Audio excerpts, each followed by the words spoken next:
What's going on, peeps, man? Nick Battle. We got Ty Hayes. We got Jay Smith. We got Chris with a K, man. Second episode of the SEC Connect, folks. We got a couple topics for you guys today, man. We're going to first talk about... Hey, man, second episode of the SEC what happened Connect, just folks. there. We got a couple topics for you guys today, man. We're going to hold on first folks. talk about, hey, man, second episode of the SEC. There we go. You guys hear me? Yeah. Hey, it's the second episode. We're still working out kinks, all right? Had the YouTube page opened up. That kind of sucked. But anyways, folks, look, man, we got a couple topics for you guys. Bama offensive coordinator and the DC has been picked. So Tommy Rees and Kevin Steele. National Signing Day winners and losers. We'll probably, talk about Bama today. And also, since Bama's probably the winner, with them having the number one class yet again. And the losers, I think we're going to kind of dig into Texas A&M's class and see how they fell from grace from the number one class last year, arguably the best recruiting class of all time, to the 15th ranked class this year. And then we're going to just dig a little bit deeper into this Texas OU to the SEC. Is it 2024? Is it 2025? What's the big hiccup and what's the hang up on this?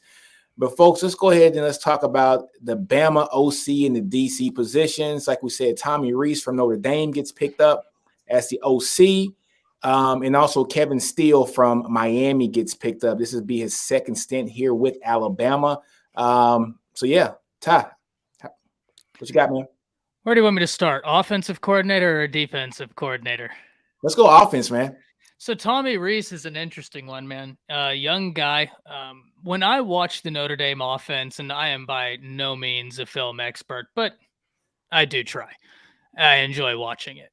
I saw an offense that was more creative than what a lot of what Alabama was doing. Now, part of that is because Bill O'Brien was super pro style with his approach in that Alabama offense. Remember, every time someone talks about the Alabama offense, Nick Saban is quick to point out this is Alabama's offense, not so-and-so's offense, but every offensive coordinator adds their wrinkles onto it.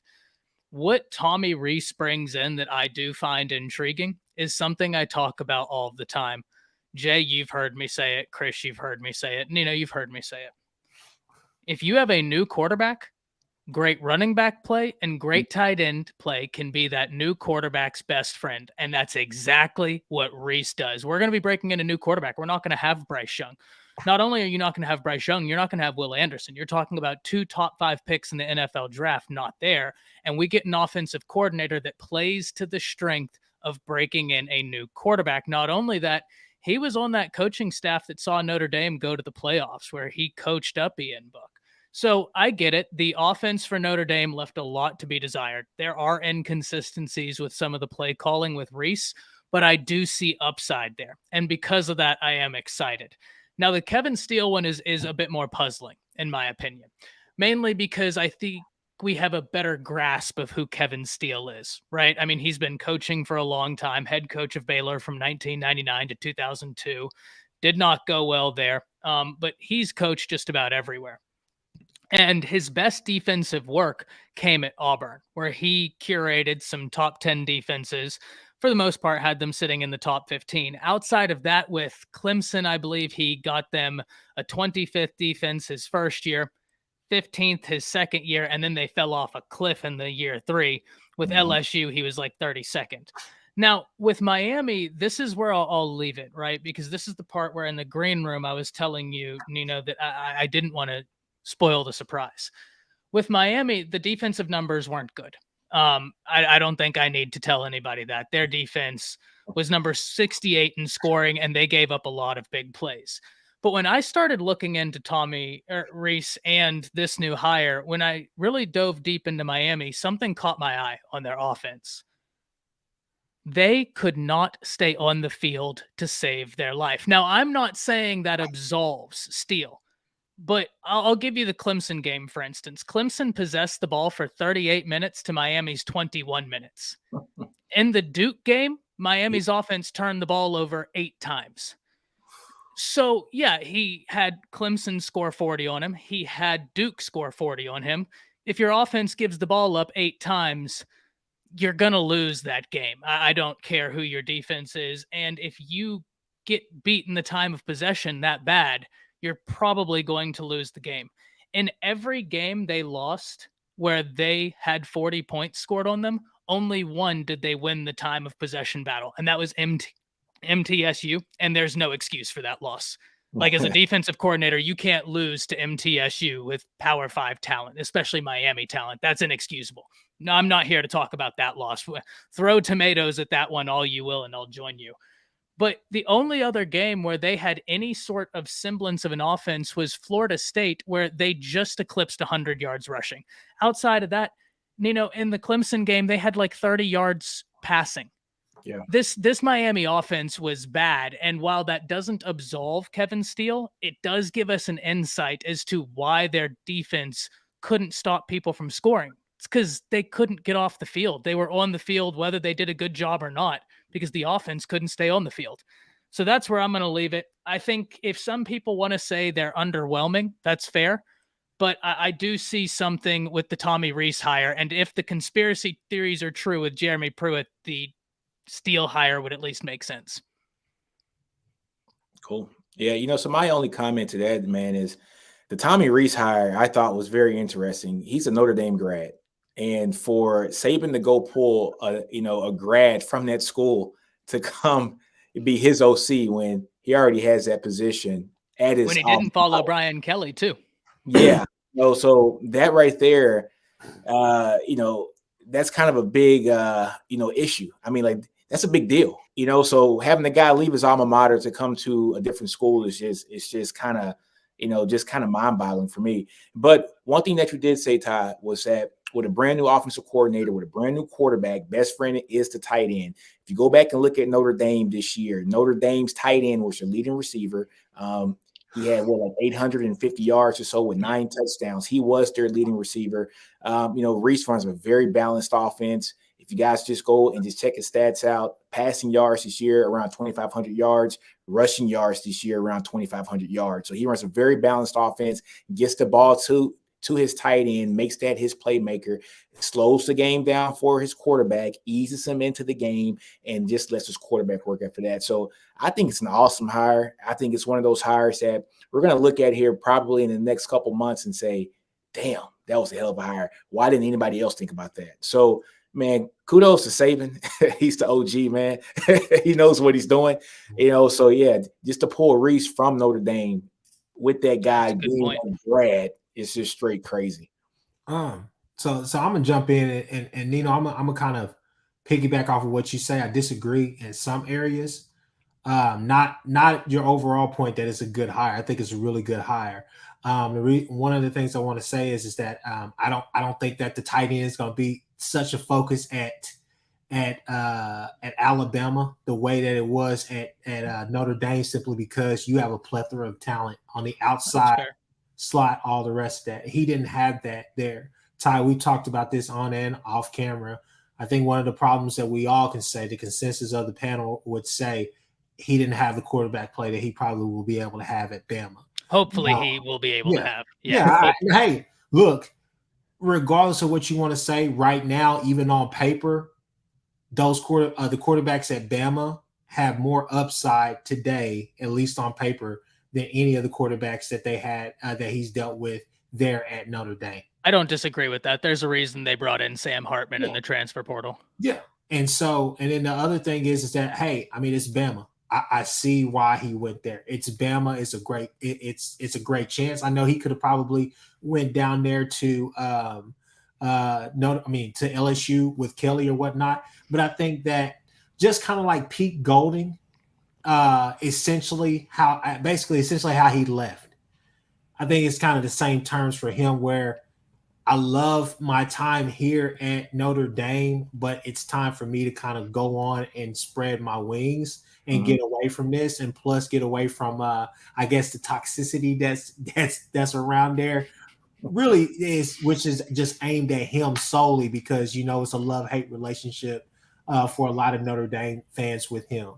So with that being said, I think it's a good hire. I think Kevin Steele's a good hire. I think he brings kind of the that grit back, that kind of a little bit of the old school approach that Saban wants. I feel like Saban wants to get back to a certain identity on both sides of the ball that he had in previous regimes.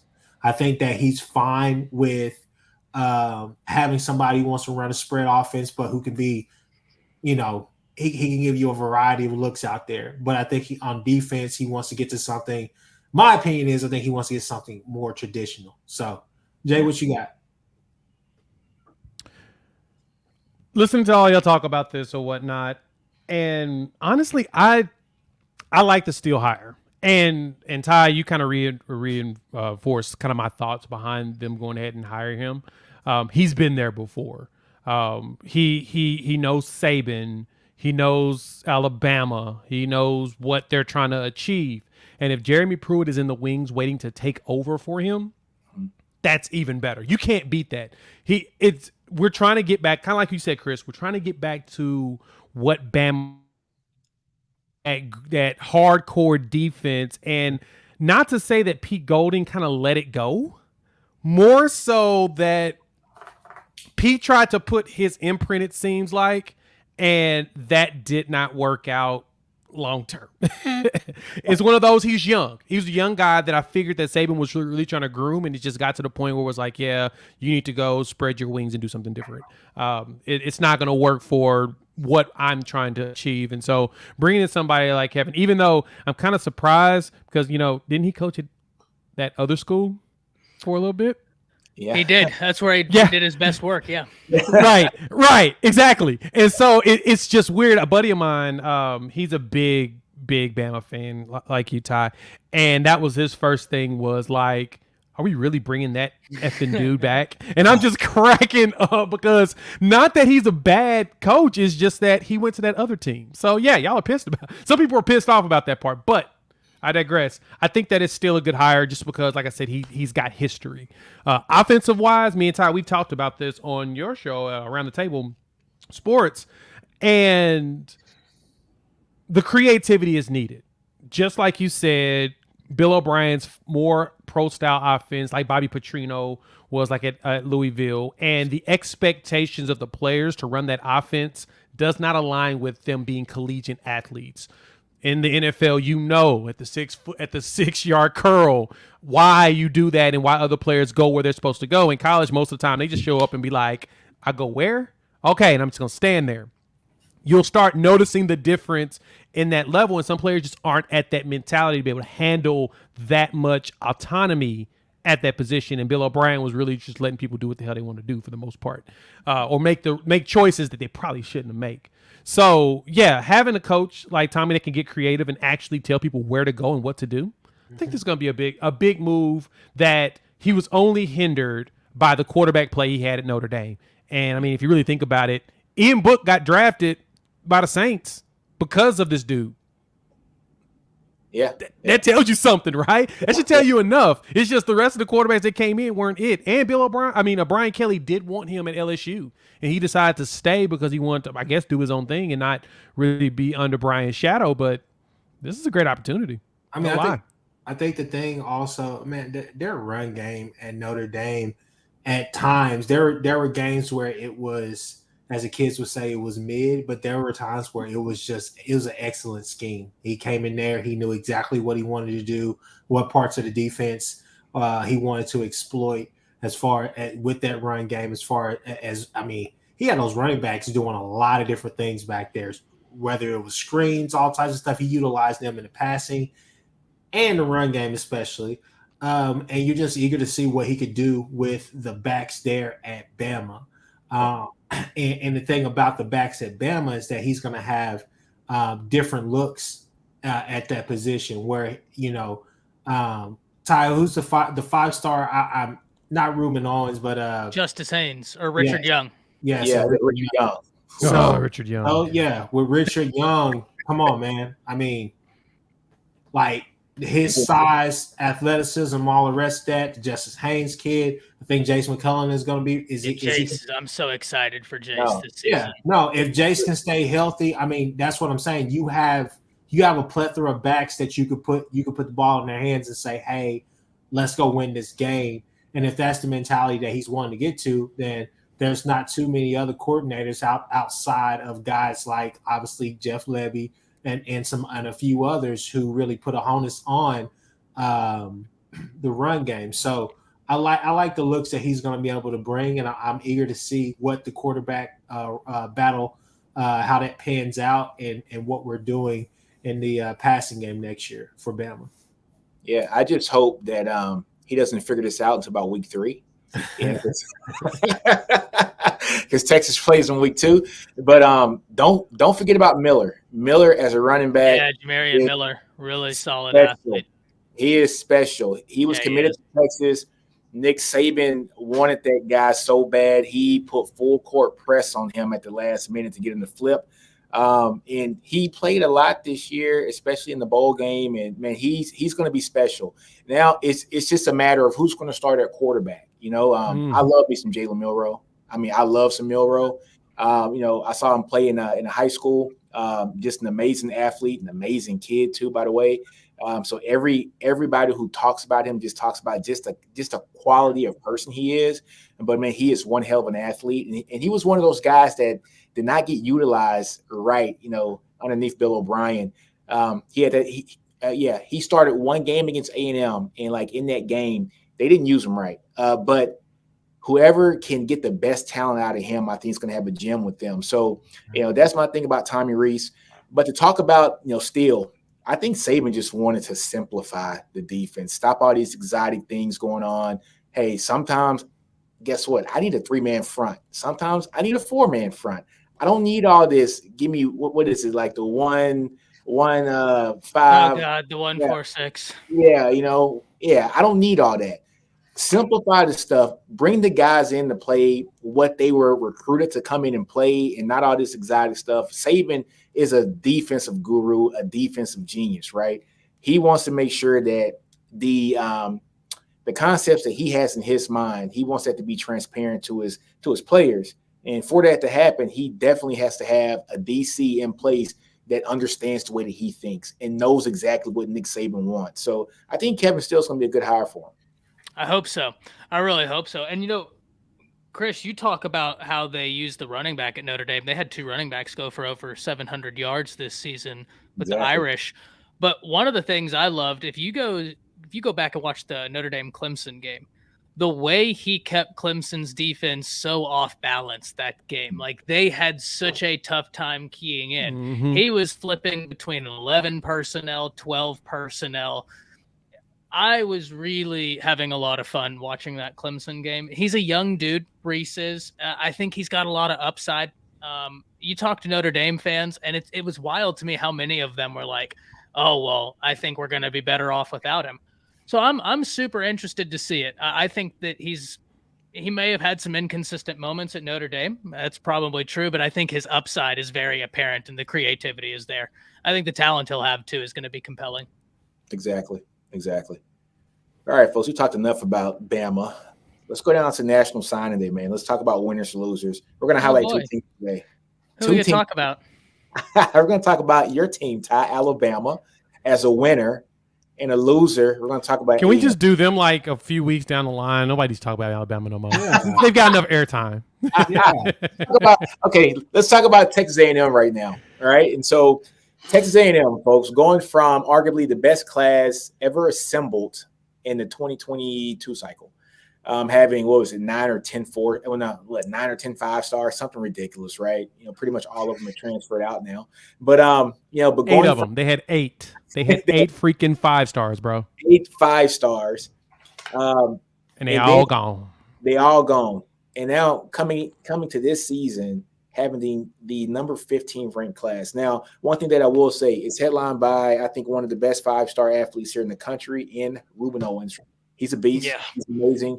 Owens could be, dude. If Ruben Owens was just an athlete, he could play wide receiver. Freaky good. Yeah. He could play running back. He could play wide receiver. I mean, hell, he can play defense if you need him to. Ruben Owens is one of the best athletes in the country. It's not even and close. He can throw the ball. Exactly. No, that dude is wild. Yeah. So he headlines, I think, like the cream of that class. One player that I also love about that class is Temu.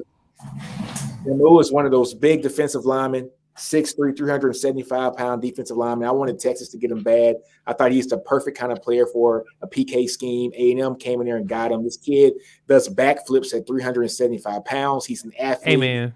Amazing. What's that? Hey, man. That's the headline of that class. Watching him in the All-American game, yep. I'm sorry. He's absurd. Yeah. And Ruben Owens is ridiculous too. But Hicks, absurd. Yeah. Hicks, cancel Christmas if they keep him. Cancel Christmas. Yes, definitely. Man, but Owens is a beast. Hicks is definitely a monster. I mean, just seeing Hicks's practice clips, he was mousing. I mean, he was abusing people all day long. He's one of those guys that is going to be a first-round draft pick when it's said and done in 3 years. It is what it is, barring injury. He's a bad boy. Also, Javen Thomas, the cornerback from SOC.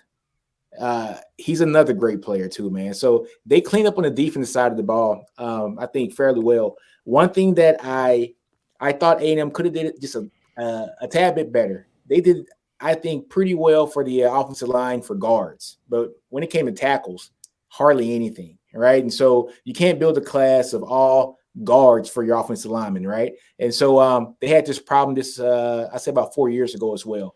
So they didn't get anything pretty much in the trenches for the offensive line, minus 2 guards that I think are very highly ranked, but nothing from the tackle standpoint. So that's going to hurt them there as well. But yeah, just seeing the fall from grace from A&M, being the number 1 class in the country, all-time record for a class in 2022. Dropping down, losing a bunch of those recruits here this year, and then dropping down to the 15th spot this year. I just think that's kind of very alarming there for the class. Let me jump in on this real quick. And this is something that we've talked about in years past, especially about Texas. One of the issues, and I love referencing this because the video was fantastic. You pointed out how the best classes that Texas was putting together in the past, kind of really before Sark, was a lot of skills positions, which inflated the rating of how high you guys were. Mm-hmm. I'm looking at this A&M class right now. It's literally skills positions. All those players that transferred out, the ones that they should have been trying to replace, they got a bunch of corners. Mm-hmm. What are we going to do here? I feel like unless they really feel like the players that they have on the field right now will be good enough to take up the spots that all of those 5 stars were going to do, I don't know what they look like next season. And the unfortunate thing for A&M and their fans is that Jimbo ain't going nowhere. They are not trying to come up with $200 million to get rid of that dude. I mean, just keeping it a buck. And people argued with me on this numerous times, and I don't care what y'all say. The next coach that's going to come into A&M will not take less than what Jimbo Fisher made. If he's getting paid that for 5 and 7, I better get paid more. Period. Because I'm going to bring in. My goal is to bring in more. You better pay me at least that, if not more. And Jimmy Sexton ain't going to allow that to happen. He don't take pay cuts. We've seen what he does. We've seen this movie. So yeah, I'm just class, like you mentioned, the trenches really aren't there, especially on the offensive line. It feels like they weren't self-aware about what true holes they had, and they didn't try to fix them. Get a whole bunch of great defensive linemen.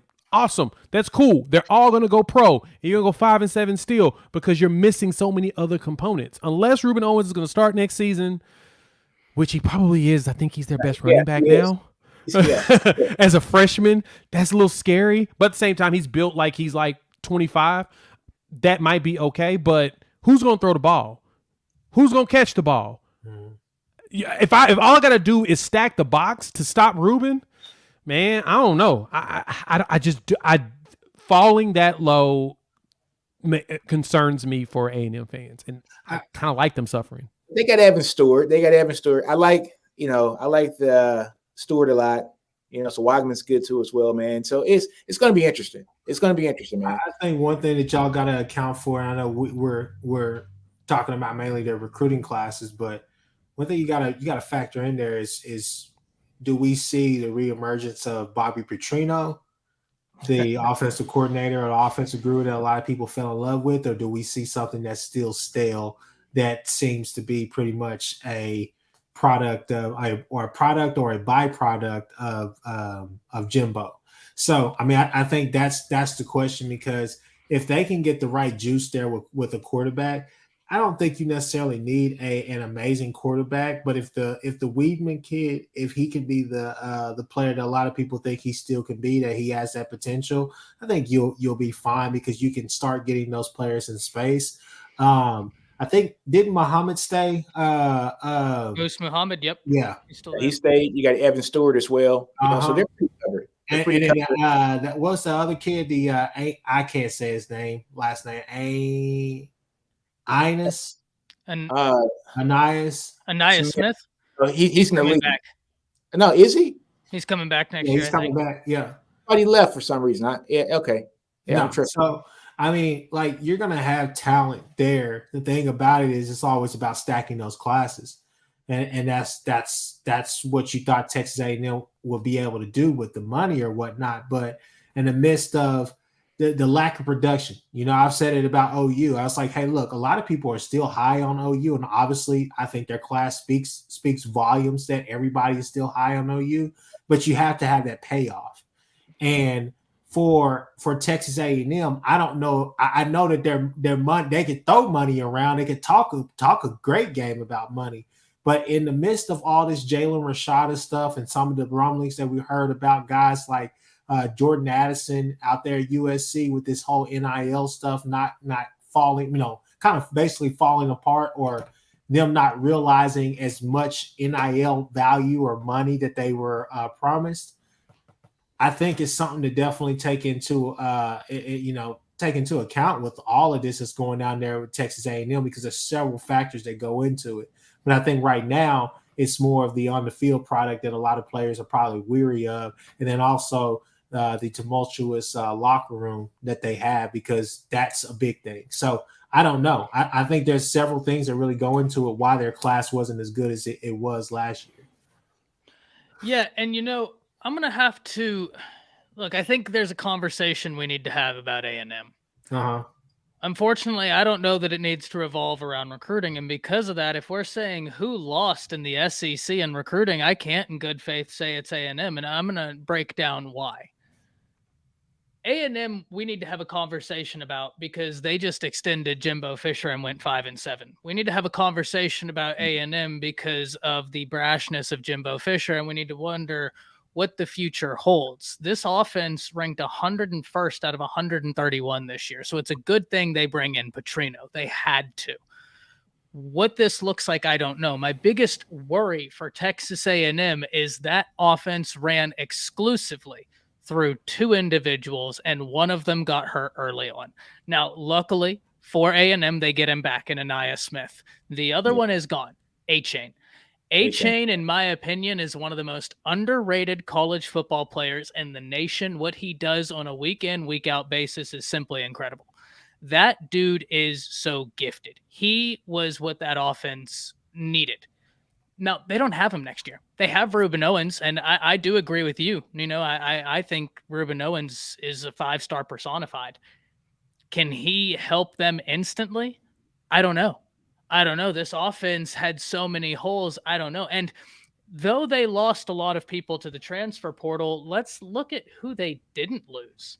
I mean, I look at this and they still have Walter Nolan. They still have Shamar Stewart. They still have Evan Stewart. They still have LT Overton. They still have Gabriel Brownlow-Dindy. Weigman's there. Denver Harris left, but I mean, considering some of the things that came out about that situation, I think that's best for all parties involved, right? Like, I think Denver's going to be in a much better situation with where he is now. And I think that's a situation that's going to resolve itself. Chris Marshall's in the transfer portal, but like I said, Anaya Smith coming back, Moose Muhammad and Evan Stewart being there, losing a 5-star wide receiver amongst all that, I'm not as worried. My biggest concerns for A&M don't come in recruiting. My biggest concerns for A&M come with what happens in between that gridiron, because that's where I just think this is a big year for Jimbo Fisher. If we're talking who loses the SEC, we need to look at Arkansas. We need to look at Ole Miss. we talk about the transfer portal losses Texas A&M had. Yeah, you're right. They had 26 transfer portal entries, but percentage of starts by transfers, they only had a 9.5. Arkansas had an 18.2, meaning they lost a lot of experience. They had 23 portal entries. Arkansas's class is ranked behind Texas A&M's. So we can talk about the lack of talent Texas A&M is getting and what they had hit the transfer portal, but we still look at how many 5-stars they have. They still signed a class that ranks above Arkansas, and the guys that transferred out didn't play. So while we can do, and I do agree, you don't want them to transfer out, because how many times have we seen someone make a massive jump between year 1 and year 2? Or just like an injury, just an injury. So just stacking those classes, that's the thing. Yeah, and that's not a point I'm not going to argue that point. I do agree there. I've seen A&M fans say like, oh, well, those transfers don't matter because they didn't play. I disagree with that. Those transfers absolutely matter. My thing is do they matter as much as Ole Miss's transfers, who we talk about A&M, right? They're at a 9.2. Ole Miss has 19 transfers. They don't have as many people who played hit the portal, but I still worry about Ole Miss because they're having a real hard time recruiting. They got a 5-star in Terry Perkins, but outside of that, they only had 15 guys in the class. If we're looking at who lost National Signing Day in the SEC, I can't in good faith say it's A&M when Ole Miss and Arkansas exist with what they lost in the transfer portal. Now, if we're talking about teams that have got to have a big season in 2023, A&M has got to be at the top of that list, and that's where we need to have the conversation about Jimbo Fisher. No, and I think that's fair. And to Chris's point about the Petrino piece, I wanted to jump in real quick with two things. One, the Petrino piece is concerning for me is because of the type of offense that he runs. You have to have a particular type of quarterback to run it, and we've seen that it's a certain type of quarterback that has to be able to do it. And if you don't have the talent around that player, you end up in a situation where they're going to get destroyed. That's just point blank simple. That the offense is complex. It's a pro style offense. That's the only reason why Lamar Jackson looks like a quarterback, really looks like a quarterback when they let him throw in Baltimore, is he ran that offense at Louisville, and he ran the ball when he needed to because he couldn't pass it. He didn't have the talent around him to do that, and dude ended up winning a Heisman Trophy because of it. So unless you've got a transcendent type talent at A&M waiting in the wings to learn under Petrino, I'm very much concerned about what they're doing. And Ty, you're right. That is a conversation we need to have about the other schools there, but there can be more than one loser here. And I do really believe that A&M, only reason why I say they lost is because they went from a record-setting class and dropped, like they lost most of the players from that class, the top players. And you're right. A lot of it, with everything that went down, it was very much bad business. And I think that bad business was on A&M side. And so I'm curious to see of how much of that's going to trickle into the rest of these players coming up, since they gave Jimbo Fisher money and they can't get rid of them. But you're right. There's a conversation that needs to be had about some of these other schools too. And we'll get to them. We will. And we're gonna rail in on them. If I could respond, I don't disagree, but I think you're also looking at this too microscopically. Fair. At the macro, you're right. You're right. At the didn't macro, have the best National Signing Day, but if we're going to talk about A&M losing, we have got to talk about the bigger picture, and that is Jimbo Fisher, who just got paid a record contract, could be done if they don't have a different season this year. And then name me an administration outside of, LSU didn't give Ed Ogeron a massive extension that would have pie on their face like the A&M administration after they gave him that contract to yield the result 5-7 this year, guys. I get they had injuries. I am sympathetic to this. App State doesn't matter. Yeah. I don't care. Yeah. Like you win that game. Exactly. Ty, so my only bounce back to that, man, is there's more expectations for A&M than there ever is going to be Arkansas. That's fair. Yeah, A&M has all the resources. They're in the state of Texas. They got the money. You have every resource possible. This shouldn't happen. It shouldn't happen.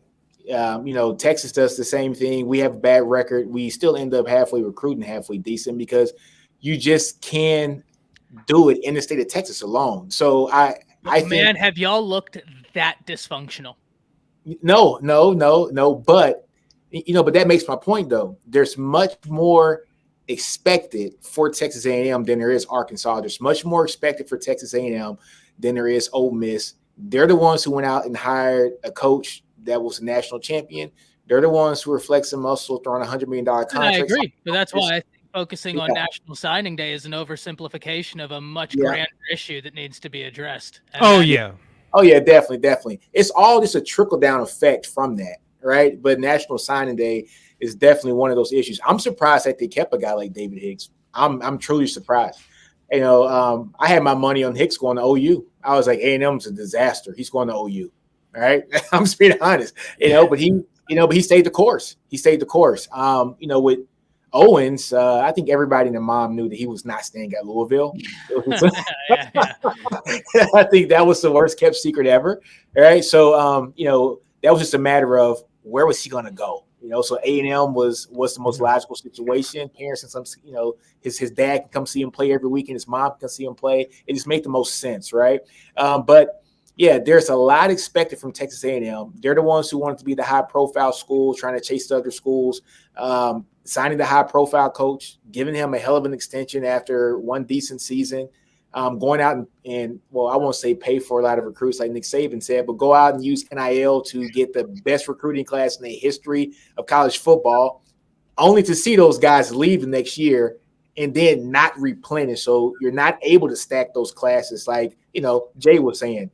When it comes to these classes, you got to stack them. Bama does it the best. Bama stacks classes, because guess what's going to happen, folks? I hate to say it, but somebody's going to get injured this year. And you don't want to be like Texas was a couple years ago with a guy like Troy Amiri who gets injured and we don't have any depth at the at that boundary, just the actual wide out receiving, right? So you got to have depth. You got to build the depth of these classes, and A&M kind of screwed that up. We're losing all the players last year and not getting the class that I think that they needed for this year. And, to kind of jump on that, so Ty, as you talk about the Arkansas and the Ole Miss, when we really talk about these classes or whatnot, I get you. And honestly, I feel like Ole Miss kind of makes me think of Penn State. They have some winning seasons. They're cool. That's about it. The expectations aren't truly there. When we see Ole Miss play anybody of substance, we look at them and say, nah, y'all gonna lose this game. But we do expect you to beat everybody else. And it's like another one the horse we could really kick is Vanderbilt, because they always just have atrocious classes. But it's because Vanderbilt But here's why Ole Miss, I think we can have a conversation and sidebar them, because we've seen Lane do weird portal work. Arkansas, guys, we need to dive into. Arkansas was trending in a really positive direction. 2 years in a row, they played Alabama as well as anybody in the nation played Alabama. And then this year, that defense fell off a cliff. It was gone. Next year, they don't have Drew Sanders. They don't have Bumper Pool. Catalan is in a burnt orange uniform. They don't have their wide receiver anymore.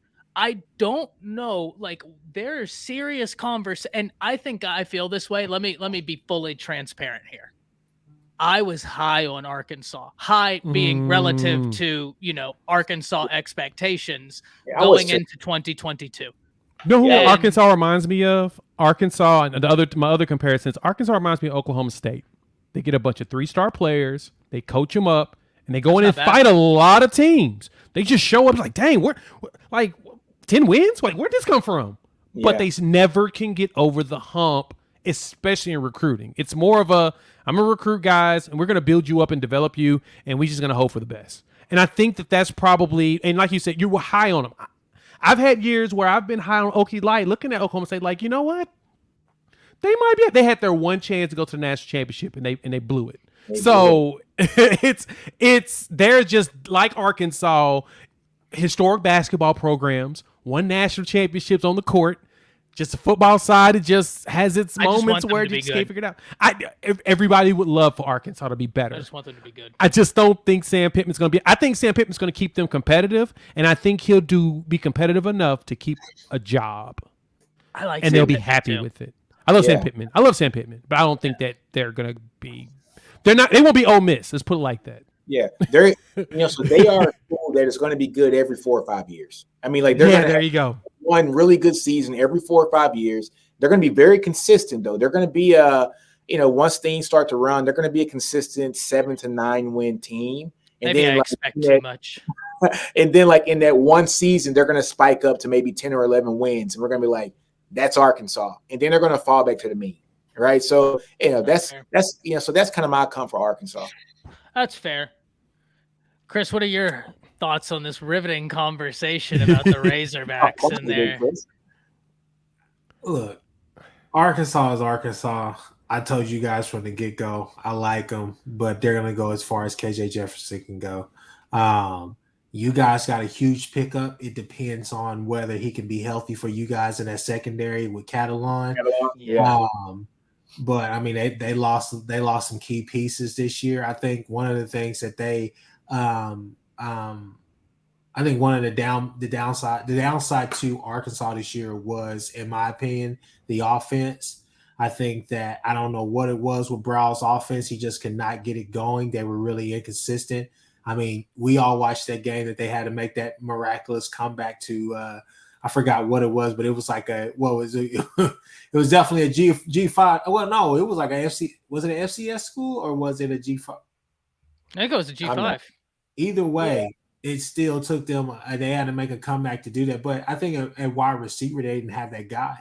Past the 2 seasons before, they had a couple of guys. I mean, hell, go back to Treylon Burks. They had guys that could stretch the field and that you had to pay attention to. Whereas this year, they didn't really have that guy. Everybody, I mean, I think a lot of people were rooting for Jaden Hazelwood, but fact of the matter is, after that knee injury and a little bit even before, look, he just couldn't create the separation that he came into college football, with the I guess that was his identity. That's what he did, But he had a big play capability, but they didn't have a solid wide receiver core this year, and so to me that was kind of the downfall because you didn't help out any with KJ Jefferson, and he didn't regress this year. I won't go as far as to say that, but it just didn't really look like anything was different than the year prior. So this is the thing about KJ Jefferson. Uh-huh. Did he just catch people off guard last year as a first-time starter? And now that we got tape on him for a full season, now it's look, I got tape on you. I know how to stop you. So was he? I think like people put a lot of I wouldn't say pressure on him, but a lot of hype on him that he's going to be a Cam Newton player just because of size and he can run the ball. But he's nothing like Cam Newton, and I wish people would stop it with those kind of comparisons, right? So, Nick, I'm sorry, but I think the problem with KJ Jefferson is that he doesn't have an elite wide receiving core. I think if he had a above average receiving core, which means that they're pretty damn good in my book. If he had a pretty damn good wide receiving core, I think the narrative would be a little bit different about him. I think we'd be saying, is he underrated or is he a bit overrated? I think that we would change the narrative about him. I don't think he has the weapons that you would like to see him at this level play with. I don't think he has playmakers out there outside of his running backs, to be honest with you. And I think that's the problem for him. And I think that's where you can definitely say that KJ Jefferson is nowhere near Cam Newton, is because Cam Newton did it without literally exactly. Take that name. You can just take his name out your mouth just because of that. And 1,000% agree. I just don't think that he's playing with the athletes. I mean, look, Ty, I'll be honest with you. Put him on Bama's team this year, and I think he clears up a lot of the cloudiness that you guys have on that position, at least for right now. I mean, we've got a sample of Milroe. Haven't seen Ty Simpson for about 2 years now. He was a freshman this year. Yeah. But I think, game. We saw Milroe one game. Yeah, you got a small sample size, but I think that KJ Jefferson you would feel more comfortable with him just because of the large sample size that you've had at Arkansas. And I think given the weapons and given I think he'd be able to have some decent chemistry, build some decent chemistry with Reese. So I'm just saying that I think that he would really benefit from having real weapons. I mean, hell, I'll be honest with you.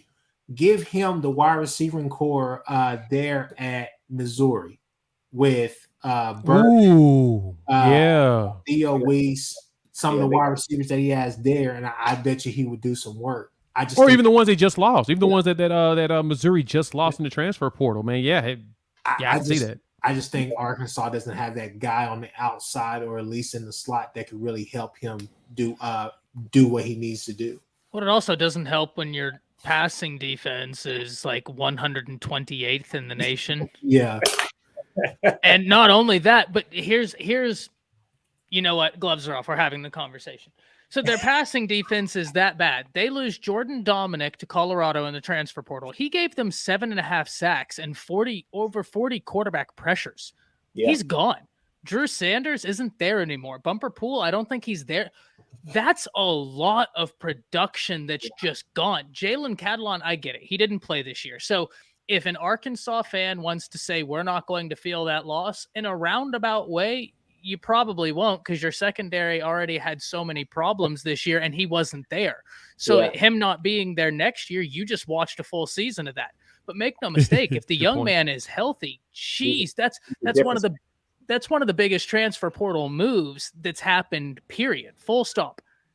Catalon, if he's healthy, that is one of the biggest transfer portal moves we've seen this cycle to Texas.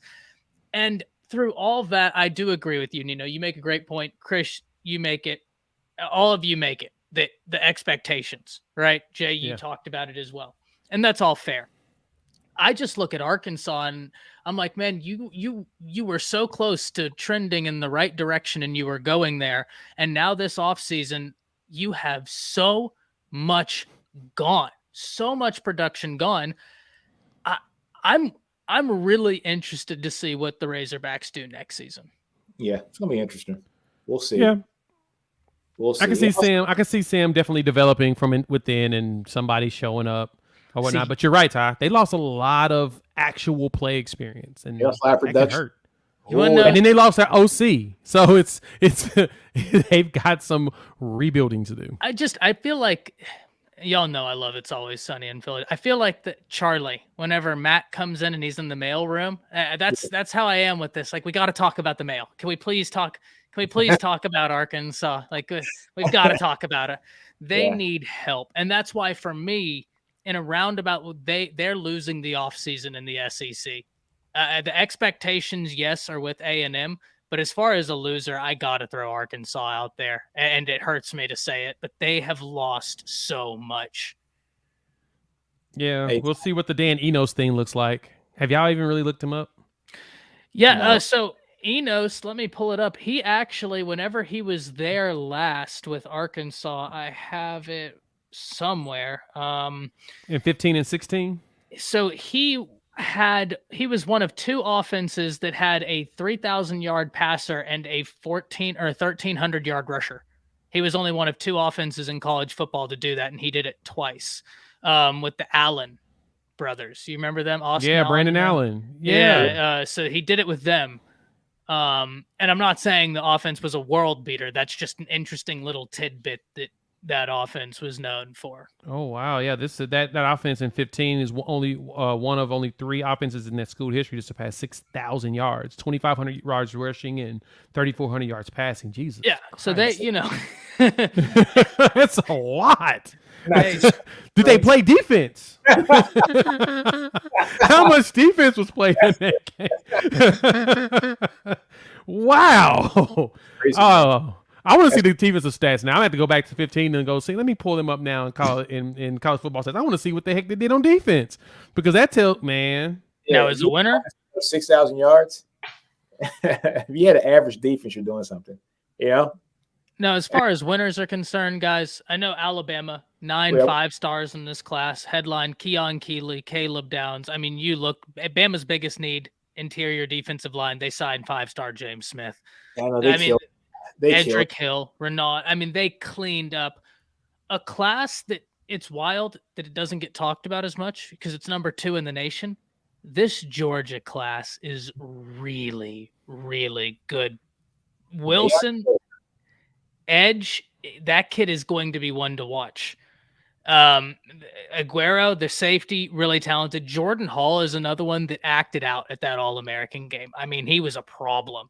Yeah. He was this Georgia class, and it's to be expected. We know what Kirby Smart does, but Bama and Georgia absolutely won signing day for SEC. I mean, they absolutely cleaned house, and for Bama, it's wild. They signed 2 of the top 3 prospects in the state of Georgia. Mm-hmm. Hey, I got something for you too, Ty. Bama signed a great class. Georgia signed one too, but the one that's getting slept on, in my opinion, is from my home state of Louisiana, LSU. That's fair. That's fair. I'll take that, no doubt. Is they have a top 5 class. A lot was said about Brian Kelly coming to LSU. A lot was said, could he recruit in that area because of his demeanor, right? I mean, he has kind of like a fake attitude about him, trying to fake talk Cajun. I didn't know how that was going to sit with locals, like I'm from Louisiana. And when I heard him trying to fake talk Cajun, I'm like, bruh, just be you. We're going to accept you. Just be you, right? Him on the, on like all the recruiting trips, back to back with the recruits and the things spinning around him and all. By the way, that kid committed to Bama.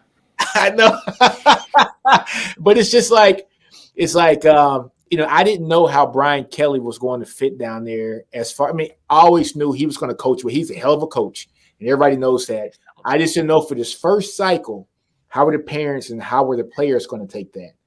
Take him not being himself in the press conference. How is he going to be able to sit in those kids' homes, and how is he going to interact? Was it going to work? And it worked. It worked. One guy that I love from that class, that big offensive lineman, is Lance Hurd. I got to see him play. He played against both my cousins last year, and he's a freaking monster. And I got to see that firsthand, and I was just like, this kid is a beast. And just to see LSU keep him in state after everybody in the country wanted him, one of the top tackles here in the country. Bama wanted him. Everybody who has a scholarship to offer pretty much left a scholarship, open for him in case he wanted to say, yes, I'm coming, right? He's that good of a talent.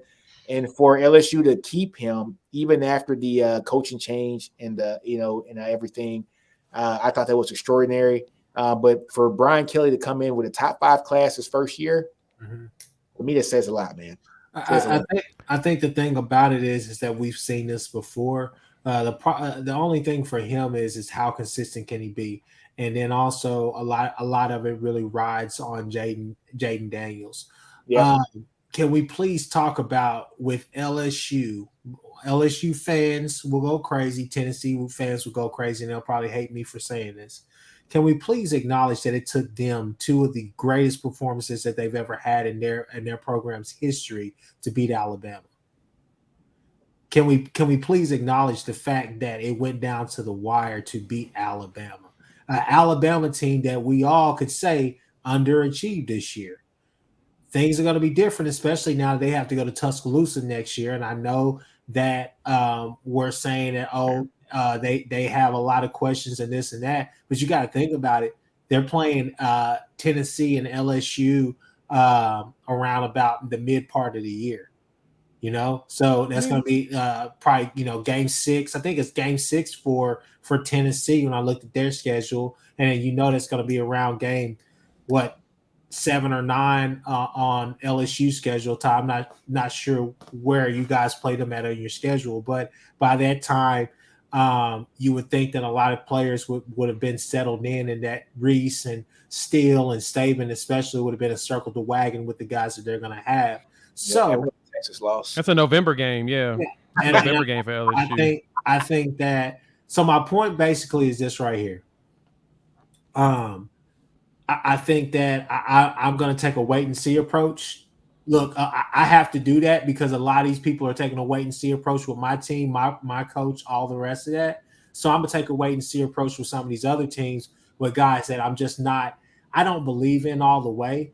I'm not going to say that LSU are frauds, but I think that this year with them having to go on the road and all the rest of that stuff in key places, I think the narrative may be a little bit different than it was this past year.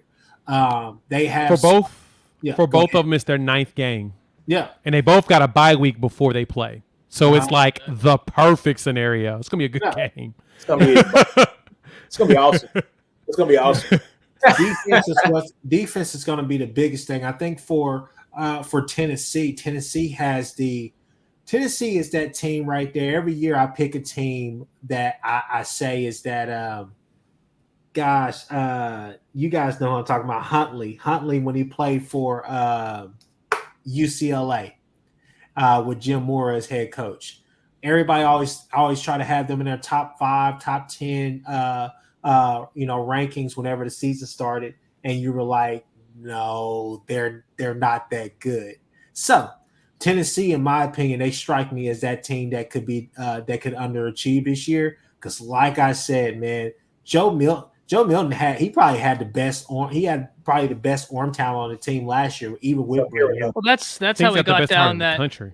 Yeah, but how do you think we got down that balloon? Yeah. Joe Milton. He literally threw it like a javelin. Like if he's not doing this, he's throwing javelins across the country, hitting people in the chest in like 3 other countries. That's what I'm saying. That's just what he does. But they strike me as that team right there. So I'm a little bit hesitant to really kind of like say that, oh, they're just going to take off with recruiting or anything like that. They had great years, and I think the thing about it is as well as this, this, Nick, it's LSU, man. LSU is the only school in that state that matters. Just like OU in Oklahoma, it's the only school that matters in that state. But the one thing I can say is other schools like the Bamas and the Georgias have always come and just took whatever talent they wanted to from that state because it is Nick Saban. The only thing that I'm going to bounce back on you here, Chris, is as much as we want to say, talk about Brian Kelly and what he is and what he isn't, all we know is that Brian Kelly is a winner, and he's won at Notre Dame with lesser talent. Mm-hmm. Now he's in the SEC. He's in the best conference in college football, and he's in one of the states that is one of the most talent-rich states in the country per capita.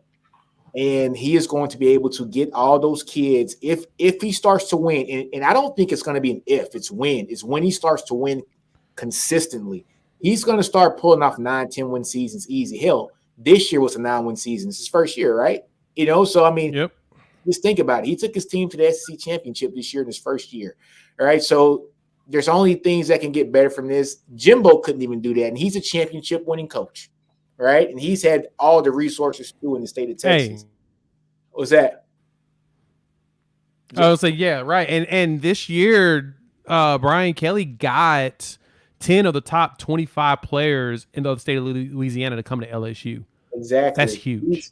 Because he can throw a rock and hit a 5-star. And if he can get them, he is going to kill in that area because he is a coach that can coach, even though I'm not the biggest Brian Kelly fan, but I do know he is that guy. Now just give him talent. And so now we are giving him talent. The pressure's going to be on more because it's just better talent that he's going to be playing against, but he is going to be able to stack talent for talent. And if he thinks his coaching is as equal as, I'm not going to say Nick Saban, because Nick Saban's in a whole nother atmosphere, a whole nother stratosphere, right? But if he thinks he's, just as equal as Lane Kiffin, which I think he is, I think he's better than Lane Kiffin, Jimbo, just other coaches, he's going to be one of those guys that is going to compete every year. And I can see him continuously winning 10 to 11 games a year, just pulling in talent from that state alone. Mm-hmm. They had 8 in Ogeron's last year, and in the year after that, Brian Kelly was able to piecemeal 6 from Louisiana, and then this past cycle he got 10 from just his state. Like you said, everybody's going to Louisiana to get them players.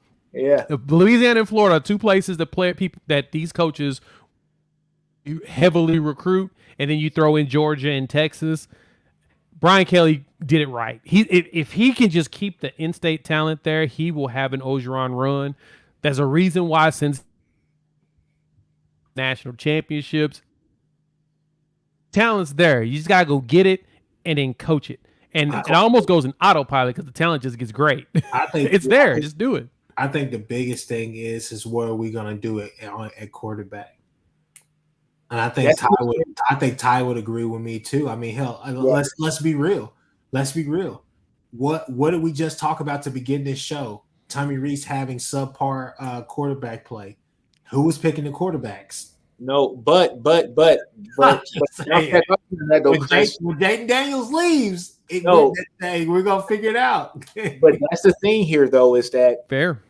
he is going to have a lot more talent disposable to him to come play quarterback. It is hard. This is not the 80s and the 90s where kids just want to go to Notre Dame. It's not it anymore. In the 80s, kids wanted to wear that gold helmet. It's Notre Dame, right? If Notre Dame comes knocking, they were able to get Tim Brown to leave Dallas, Texas. You know, a lot of folks don't know Tim Brown is from Dallas, Texas. They're able to get Tim Brown to come from Dallas, Texas to go up to go play at Notre Dame with all the schools in the state of Texas. And Rudy is Irish Catholic propaganda. Yeah. And so kids are not going to Notre Dame like they used to, folks. I mean, let's just call it what it is.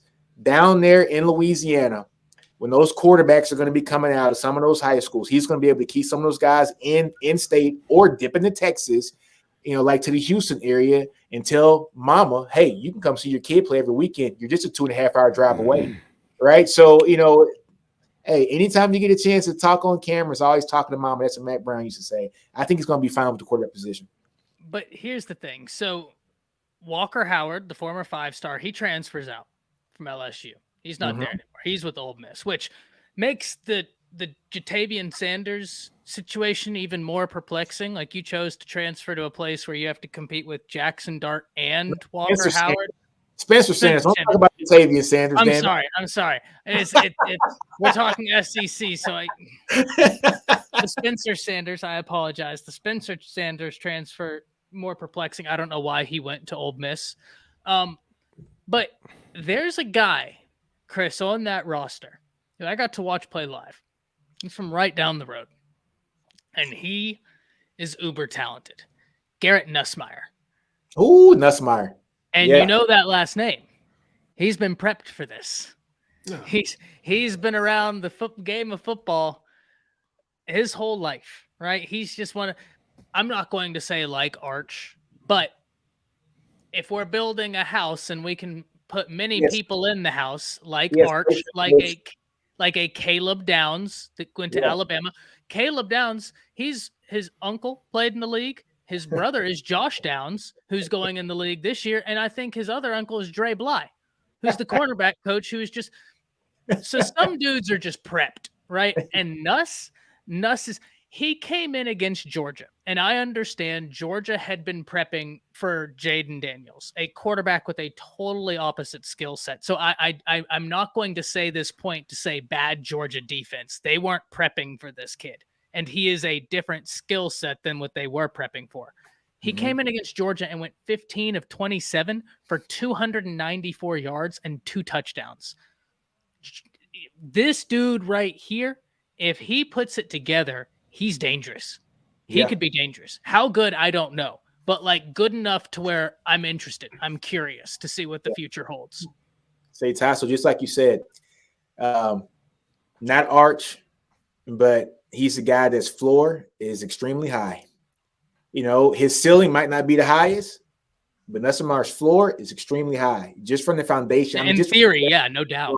Yeah, you know, like just from his exactly. Yeah, his floor is extremely high, and that's a guy that you know that he's been coached right. You know that you can put him in that game, and he shouldn't make too many mental mistakes because this has been driven into him pretty much his entire life. So yeah, I'm with you on that. And this is why Brian Kelly came to LSU, is because he has the opportunity to get guys like that to come on his team. He could not get a quarterback to save his life to come to come up there, man, because the Irish doesn't have that flair like it used to in the 80s and the 90s. This is not Rudy days. This is not kids wanting to wear that gold helmet. Kids want to have their mama and daddy come see them play. It is what it is. You know, and especially in today's atmosphere, they want to be able to play, be on TV. The SEC is the biggest brand on TV right now. It is what it is. It's not Notre Dame anymore. I don't care about the TV contract. I don't care about it. The SEC is where all the balls played.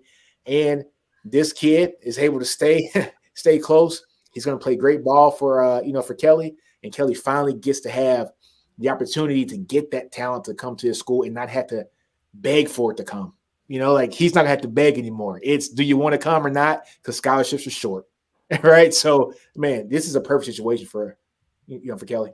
Well, speaking of begging, You want to talk about two entities that are begging. I think this is a perfect segue into the last topic of the evening. We got two teams begging to get the hell up out of the Big 12 in Texas and Oklahoma, but they cannot find the door. Guys, talk to me about this because, geez, it's every other day I turn around, it's a different date. Maybe first it was December 2nd, 2024. Then it's August 3rd, 2024. Now it's 20. I don't even know what's going on at this point. All I know is that money talks and TV contracts, these networks, they run college They're football. daddy. They're the purse. They're daddy. Yeah, that's what this is teaching everybody in all seriousness. But I am interested in hearing from y'all, right? Because I am out of the panel, right? I'm the SEC homer per se. Shout out to Texas Homer, by the way. Shout out to Texas Homer. Shout out to Nash. I want to hear from y'all about this because y'all have a lot more vested interest in this topic than I do. So I'm going to pull a Chris and I'm just going to sit back and look at all of y'all. Just listening, man. Look, I'll go ahead and jump on. Chris, start out. I think all eyes point to Fox. I think all eyes point to Fox Sports. They are the one party out of this who have the most to lose. You're going to have to make – you will. You know, in my line of business, we have a little bit of a saying that other party needs to hurt a little bit. So something we got to make them feel desperate so they'll actually come to the table, be reasonable, and try to get this over with. And so right now, Fox really holds they have the upper hand in this deal because they don't have to make a move to let you out of the deal. They're losing a buku amount of money by letting you walk, letting Texas and OU walk. So ESPN, I don't think it has anything to do with them. I think Texas and OU made reasonable offers, and I believe that I think it's like this right here. You had a four-way call, or pretty much you had 5 people on a conference call. 3 out of the 5 were ready to go ahead and move. On the other side, you had 2 people who were reluctant. One was left the stage of being reluctant to just being simply hesitant, and then said, you know what, it is what it is, and that was the Big 12 conference. Let's go ahead and do it. But then I think what happened was that Fox Sports says, hey, we're losing too much money on this, and this is going to kill us. It's going to bankrupt us. So what do? They basically pulled out of the conversation. They basically made it to the point where they were just unreasonable. Nobody wanted to deal with them. And I think that's pretty much what happened. And talks broke down and were tabled. I do not think that this is the end all be all. I think that once you get to the end of this year, I think Texas and OU will will do everything in their power to get to the SEC by 2024. And the thing about it is, I think that you also have to say there are a lot of factors that are still out there on the table that can be taken into account. Think about the SEC. The SEC could be saying, hey, Texas, OU, we're not going to pay anything until you're done with this season. We will help you get out of the Big 12 by 2024. You guys just kind of have to hold on and be patient a little bit more. We don't feel that it's worth it to buy you guys out. Plus, it makes you guys look a hell of a lot better if you go and win the Big 12, make a college football playoff, and then come to the SEC. So it's really just playing chess while everybody else is playing checkers. And right now, whereas the Big 12 and Fox Sports, I feel are trying to say king me, I feel that everybody else is coming to the conversation saying, hey, no, checkmate. We're playing chess. We're trying to actually make real moves here. You guys are just not being cooperative. And I think that everybody else on the other side, the good guys, I'll say Texas this time, Texas and OU are being reasonable and wanting to cooperate. I just think that it's just business. Business is business. Business is business. I think that's all. So who the hell is down there that just said Texas is a good guy? It looks like Chris, but that turn the lights up a little bit, Ty. You gotta really look at it. You gotta look at them real close. No, they cloned Gucci Man, and they cloned you too. So on that, I mean, the last couple reports I read is that from ESPN is that the Big 12 and OU and Texas came to an agreement. They were cool. And of course, Fox is the problem. And I totally get Fox's position. What inventory's left when they're gone? Like what eyeballs? You have one school, and I'm keeping it a buck. You got one school that has a nationwide presence in that conference that's left. And they're a new school. You'll be surprised when I say it. It's BYU.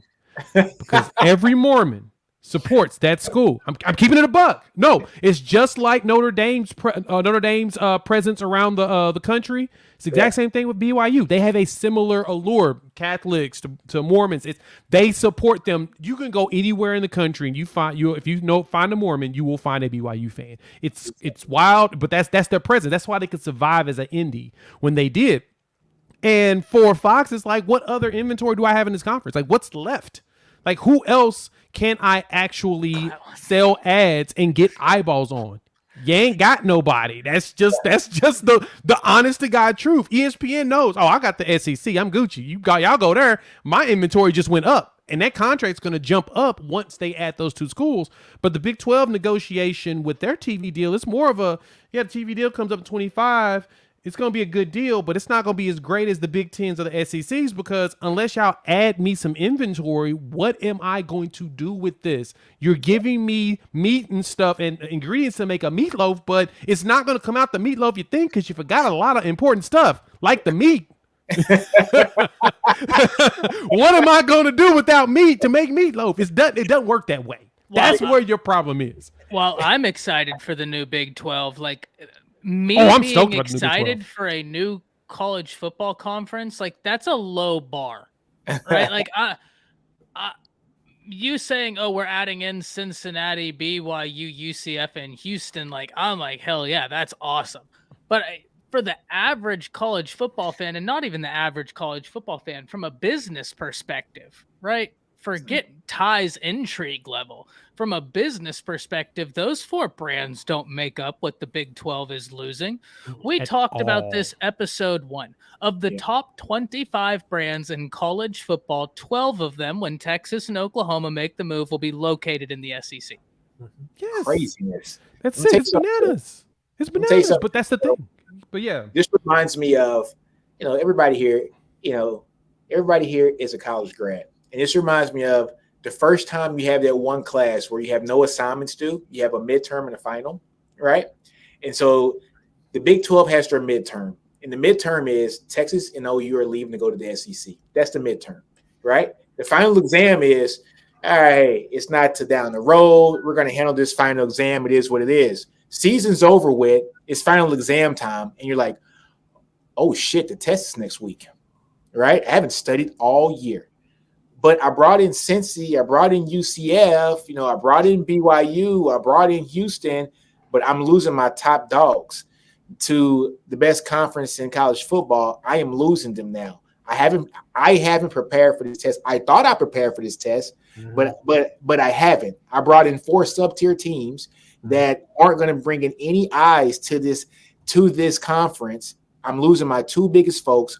When Texas goes to play Kansas, when OU goes to play Kansas State, when Texas goes to play Okie State, and OU goes to play Baylor, those are the only times that those stadiums get sold out for the most part.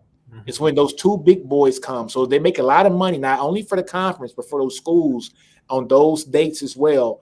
And the TV revenue, just the TV eyes. There are more people watching those 2 big brands.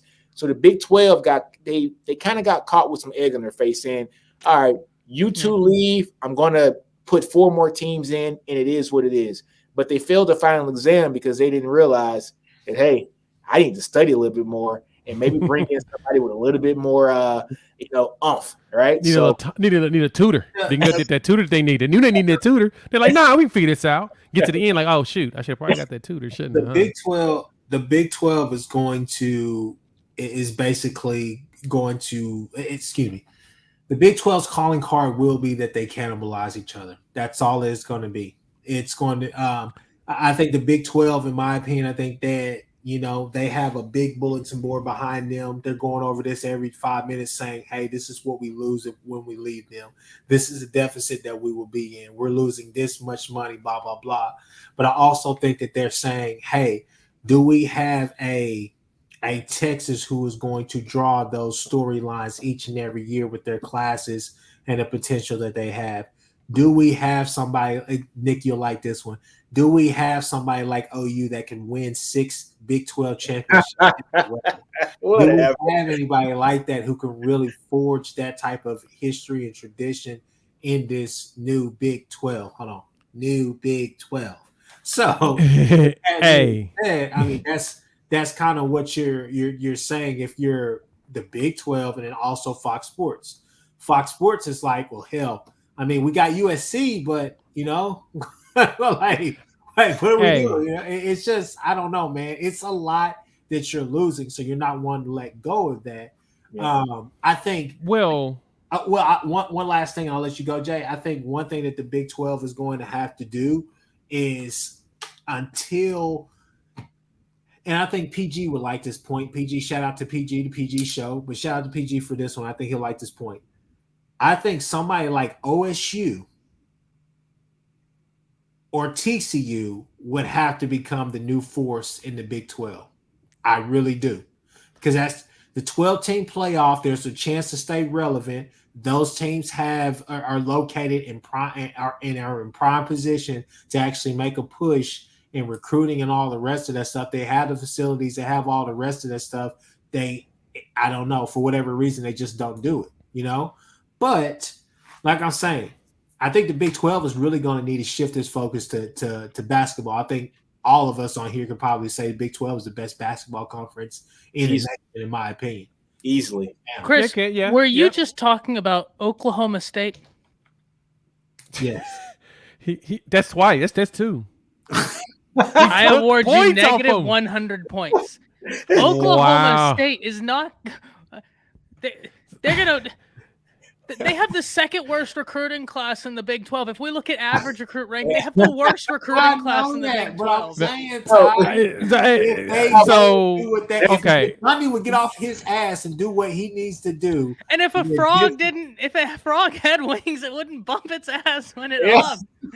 That's a good point. That's just a good point. Touche. Okay, so the Big 12 has one option to save themselves. Only one. They need real estate. Good real estate. They need to go get Colorado and Utah and bring them to the Big 12. And there will be not replacing OU Texas type real estate, but they'll actually have some good oceanfront real estate, not as close to the ocean, but a little further back, but have a decent view. Because right now, Coach Prime is the conversation piece, and people are going to watch either to watch him win or to watch him lose. You have a lot of hate watchers, and you have a lot of people that be supporting him. That's who you go after. And then with Utah, that BYU Utah. Nebraska ain't leaving. Yeah, no, Nebraska I know, but fair. Yes, that rivalry right there is perfect because it's not that far from each other. Exactly. You bring Colorado in, you bring Coach Prime in for however many years he got left there, bro. You're gonna get a whole bunch of eyeballs through the conference. You gotta go get them. Now, look here, Jay. I'm thinking bigger than that, right? I'm thinking just don't go get Colorado. Just don't get get Utah. Since USC and UCLA are leaving, since all these super conferences are happening, the remainder of the Pac-12, the remainder of the Big 12, that's the merger that should have happened a while ago. But that's the merger I think should happen, because what school is a national brand right now in the Big 12? There isn't one. Once Texas and OU leave, there is no national brand in the Big 12. Can I give TCU the benefit of the doubt? No, you can't. They're not a national brand. What school would be the championship? Yeah, yes, but they did play in one. What school, once UCLA and USC leave to go to the Big Ten, what school in the Pac-12 is a national brand? Yeah, Oregon. But I don't. And Washington, because Washington's a national brand too. Oregon. I don't think either one of them go. No, I'm saying Pac-12, Big 12, the remainder, those two made up, and we have a another super conference. The mid That's 20s. just too many teams. That's too many teams, though. If you really think about it, You got 12 teams. You got both Washington schools, both Oregon schools, both Arizona schools, 20 teams. Stanford, Cal. Then you got Colorado and Utah. Yeah, you got 20 teams. That's 22 teams. No, because UCLA's leaving. Okay, the mid 22. That's 22 teams. That's too many teams in a conference. We've already got hell in the Big Ten with 18 teams trying to figure out how to get their schedule right. They got Illinois making it to the Big Ten championship game, and that entire West sucked. It's a logistical nightmare, man. I get you. Brand. There's no national brand in the Pac-12 once UCLA and USC leave minus they 4. Get Deion Sanders. I have an idea. Why don't we do what soccer does with the Big 12 and the Pac-12? The two best teams have a chance to where like they're safe for a while. The two worst teams, we kick them out and we upgrade two teams at the group of 5 level. Yeah. Power 5. Let's do that. Right? If you're the two worst teams in the Big 12, we kick you out and then we up the new teams. And if they're the two worst teams, well, we kick them out and then we up 2 other teams. We keep it fresh. All right? That's how we keep people entertained. That's what we're going to do. Like I said. Don't say Oklahoma State. No, like I said, you got to turn to basketball. I think that's no, you're not wrong. That's going to be your I mean, Kansas is the Jayhawks for basketball. Yeah. Yes, they are a brand. Yeah. Yes. Yeah. I mean, you could go to a lot of schools. I mean, for somehow Texas is doing well. Somehow. But but I mean, like, you know, like I said, Big 12 basketball, that's what you need. That needs to be your calling card from now until you can actually kind of establish some of these rivalries and different things like that and forge some new things. Nash and Homer are with me. I agreed to relegation if Texas wasn't bad this past decade. Yeah, that's fair. But hey, then y'all could have gotten relegated. Y'all could have gone and kicked some ass, and you'd have been right back up there. Yeah. That's a great point. I didn't think about it that way at all. That is a good point. We'll take our money with us too and see how long the conference is up. Hey, y'all would go down and then you'd be like that meme. Go to the Mountain West. Money, y'all. I smell poor people. People around. I smell poor people. Get your broke ass. It's gonna be interesting, man, because hey, you know what, Joe J? Never gave me a platform. That whole Colorado, that whole Coach Prime. I like that. I like it. You take advantage of what's getting you pressed today, and it's going to guarantee eyeballs. Like I said, he's there. I'm going to give him 3 years because I see success within the first 2 just because of the transfer he's going to bring in. He can do enough with just talent without even really needing to coach. He can do enough with just talent, have a really good year, and somebody's going to lose their job at a bigger P5 school, and they're going to go after him. And I don't see him turning down money. I want that to happen because my cousin plays at Colorado. He just signed there, and that would mean I would get a lot of chances to go see him play in the great state of Texas because they're going to play there 6 times a year. At least 3 or 4 times a year between Baylor, Houston, Texas Tech. You know, hey, it's perfect. Hey, my point exactly. So Colorado makes the most sense, and then Utah, bring him in for the Mormon rivalry, the Holy War as they call it. Yeah. Just bring them in there. Yeah, that would be so sick. And that's just the simplest thing you can change. The simplest. I would go with that. You know what though? Who's getting Oregon? Somebody's going to try to get Oregon. Is it the Big Ten? I think the Big Ten's going to try. Yeah, I think. Well, Oregon's trying to get in the Big Ten, and the Big Ten's kind of like reluctant just because of how big they are. It's becoming a disaster in scheduling. I think Oregon just cornerstones the Pac-8 at the time, and they bring in Boise State or something else, make it the Pac-10, and then Oregon's the cornerstone, and they're the ones that's going basically to the playoffs every year. I mean, if they're smart, you kind of do that. Or Utah, because Utah's been damn good themselves. If Utah, that's what I'm saying. If you get Colorado and Utah, then that just leaves the others back to where they were, and you've got Oregon basically cornerstone the Pac-8 to 10. Makes sense. Why, I don't see that. It's got to be more teams than that. It's got to be a Colorado. It's got to be a Utah. And it's got to be an Oregon that has to come down because you're merging money with money. But I shouldn't say merging money with money because the 2 money getters are going to be in the SEC for the Big 12. So Man, this is a weird situation. It's a weird situation, man. Fascinating how they're gonna have to figure this crap out.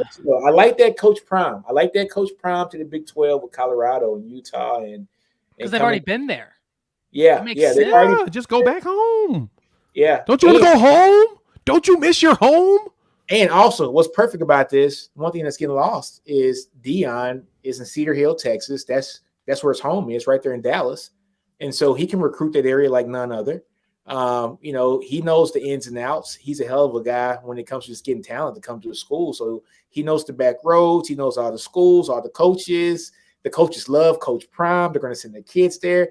Jay, you just came up with something great. I love it. I appreciate it. I'm just saying it makes so much sense to take advantage of the opportunities that's in front of you. Exactly. Just do it, guys. Just do it, Nike. All right, man. I'm still over here shooketh that he said Oklahoma State. Hey. And he said Texas good guys. Ty, you know what I'm talking Ty's going to fight this man. Ty's going to fight this man in real life. Stop playing with me, Ty. You already know. And he said Texas is the good guys. Chris, I know you. I said in that instance. You know how I feel about Texas. No, we all heard you. It's out on the internet now. We coming. He waved and shut the camera off. Oh, here it comes. I knew it was coming out. I see. Boy, he loves to terrorize what does it say? I don't know. There's not too many dates on there. What does it say, Ty? Kind of hard to see. What does it say, Ty? I don't know. Yeah. I can't read peasantry. Here he goes. Chris just has that strategically placed in his brand new office in his new house. Hey. It's like the first thing that was up in his office was the Auburn's thing just to get that tie. Guys, look. We're going to bet on that game. Ty and I are going to bet on the Iron Bowl this year. And if Alabama loses, if and when Alabama loses, he will be wearing a custom-made Auburn T-shirt with his last name on it, with whatever his favorite number is. He will be wearing that after the game. It's definitely worth it to stick around, guys. Definitely worth it. Chris, the thing is we have to ask the question. Will this year make it to where in the last 3 games of Alabama versus Auburn, will Auburn score more than 49 points, which Texas put up in 1 year against Oklahoma? Stay tuned, folks, and we'll find out. Oh, man. When you're wearing that jersey, Ty, don't be mad at me. Just savage. Take it in stride, you know? Please, no. It's not. Folks, we've been on here for an hour and a half, folks. So it's about that time. Yeah, 49-0. Go ahead, Nash. Loving it. 49-0. So on that note right there, we're going to end this podcast right now, folks. There you go. Yeah, here we go. That's perfectly fine. We all know. Join us next week, man. Week number 3. We'll be going over some more topics. We'll figure them out, man. But we're going to go another, winner when it comes to National Signing Day for the SEC, another loser. I kind of think we already kind of went over the losing teams here. Ty doesn't think A&M is quite the biggest loser, which they're not the biggest loser. But not in recruiting. I think there's a bigger conversation next weekend we really need to dive into because they are a loser. They have a complete systemic issue with that program. Honestly, just from the top down. So, yeah, folks, on that note, man, we're going to end this podcast and appreciate everything that you guys are listening to us. Go subscribe to all our channels, Nino's Corner Sports, Ty with ATS. Yeah. Jay Unfair Sports and the Horns Down Podcast. I can't believe I just said the Horns Down Podcast. He said it out loud too. All right, folks, we're out, man. Peace.